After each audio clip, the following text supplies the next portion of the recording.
கைது பண்ணோம். இப்போது நீங்க பார்க்கக்கூடிய இந்த நிலம் தொடர்பான பிரச்சனைகள் அனைத்தும் பெரும்பாலானவை பாத்தீங்கன்னா ஒரு அறக்கட்டளைக்கு சொந்தமான நிலங்கள் அல்லது அந்த அறக்கட்டளை நிர்வகிக்கக்கூடிய நபர்களுடைய பெயர்கள் இருக்கக்கூடிய நிலங்கள்.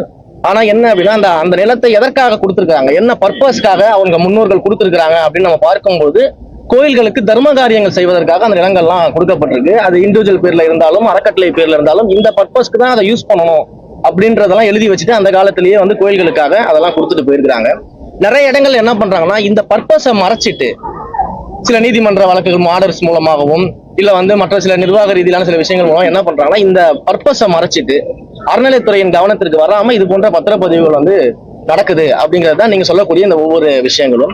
இந்த ஒவ்வொரு விஷயமும் நம்ம கவனத்துக்கு வந்த உடனேயே நம்ம சட்ட ரீதியாக நடவடிக்கை எடுக்கணும், காவல்துறை ரீதியாக நடவடிக்கை எல்லா நடவடிக்கையும் நம்ம எடுத்துக்கிட்டு இருக்கிறோம். கடந்த கால ஆட்சியில மதுரை மீனாட்சி அம்மன் கோவில்ல இதே போல ஒரு அறக்கட்டளைக்கு சொந்தமான நிலம் பாத்தீங்கன்னா தனிநபர்களுக்கு பவர் மாற்றம் செய்யப்பட்டது. பல்வேறு இடங்கள்ல பவர் மாற்றம் செய்வதற்கான முயற்சி, பத்திரப்பதிவு செய்வதற்கான முயற்சி நடந்துச்சு அப்படின்றது நம்ம கவனத்துக்கு வந்த உடனேயே 5 வருடங்களாக கடந்த ஆட்சியில அந்த கேஸ் மீது எந்த நடவடிக்கையும் எடுக்கல, காவல்துறை புகார் மீது எந்த நடவடிக்கையும் எடுக்கல.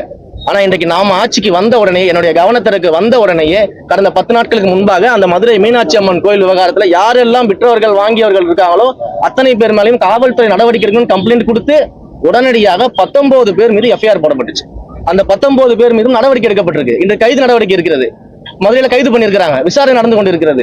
அப்ப நம்முடைய ஆட்சியை பொறுத்த வரைக்கும் இது போல தவறுகள் நடக்கிறது நம்ம கவனத்துக்கு வந்த உடனே அந்த நடவடிக்கை எடுக்கிறோம். நடவடிக்கை எடுக்காம இருந்தா நீங்க சொல்றது நியாயம், நடவடிக்கை நம்ம எடுத்துட்டு இருக்கோம் இல்லையா? கடந்த 5 வருஷம் ஏன் நடவடிக்கை எடுக்காம என்ன பண்ணிட்டு இருந்தாங்க? கடந்த ஆட்சியாளர்கள்லாம் தூங்கிட்டு இருந்தாங்களா? கோயிலை காப்பாத்துறோம், கோயிலை நாங்க தான் மீட்டுறோம், நாங்க தான் கோயிலை காக்க வந்தவர்கள், நாங்க தான் கோயில் நிலங்களை மீட்க வந்தவர்கள் பேசினாங்களா கடந்த 5 வருஷத்துல? ஏன் இந்த மதுரை மீனாட்சி அம்மன் கோயில் வழக்குல என்ன பண்ணிட்டு இருந்தாங்க? தூங்கிட்டு இருந்தாங்களா? ஏன் நடவடிக்கை எடுக்கல? ஏன் கைது பண்ணல? இப்ப நாங்க வந்தோன்னு எப்படி கைது பண்ணோம்? அப்ப நடவடிக்கை தான் முக்கியம். கோயில் சொத்துக்களை மீட்பதிலும் அறக்கட்டளை சொத்துக்கள் எந்த பர்பஸ்க்காக கொடுக்கப்பட்டுச்சோ அந்த பர்பஸ் நிறைவேற்றுவதிலும் இந்து சமய அறநிலையத்துறை மிக தீவிரமாக கண்ணாக இருக்கிறது.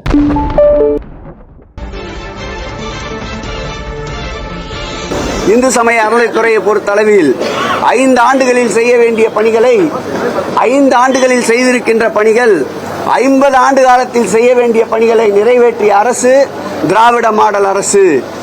ஆன்றோர்கள் சான்றோர்கள் பாராட்டப்படுகின்ற அரசு, ஆத்திகர்கள் நாத்திகர்கள் அனைவருக்கும் உண்டான அரசு என்பதை கடந்த காலம் நிரூபித்ததை போல் இந்த ஆண்டும் கடந்த காலத்துடைய திட்டங்களை அவர்களது வழிகாட்டுதலாக எடுத்துக்கொண்டு நிறைவேற்ற வேண்டும் என்று பழைய இந்து சமய அறநிலையத்துறை அமைச்சர் என்ற வகையில் என்னுடைய கோரிக்கையை வைக்கிறேன். சரி, தொடர்ந்து தற்போது இருக்கக்கூடிய இந்து சமய அறநிலையத்துறை அமைச்சர்கள் மீது பல குற்றச்சாட்டுகளையும் விமர்சனங்களையும் முன்வைச்சு வராரு, அதுக்கு பதில் என்ன சார்? நான் ஏற்கனவே சொன்னது போல் சட்டியிலே இருந்தால்தான் அகப்பையிலே வரும். இல்லாததை பொல்லாததை வாய்க்கு வந்தபடி பேசுவது நாகரிகம் அல்ல. தக்க சான்றோடு அவர் எடுத்துக் கூறினால் பதில் சொல்ல தயாராக இருக்கின்றோம்.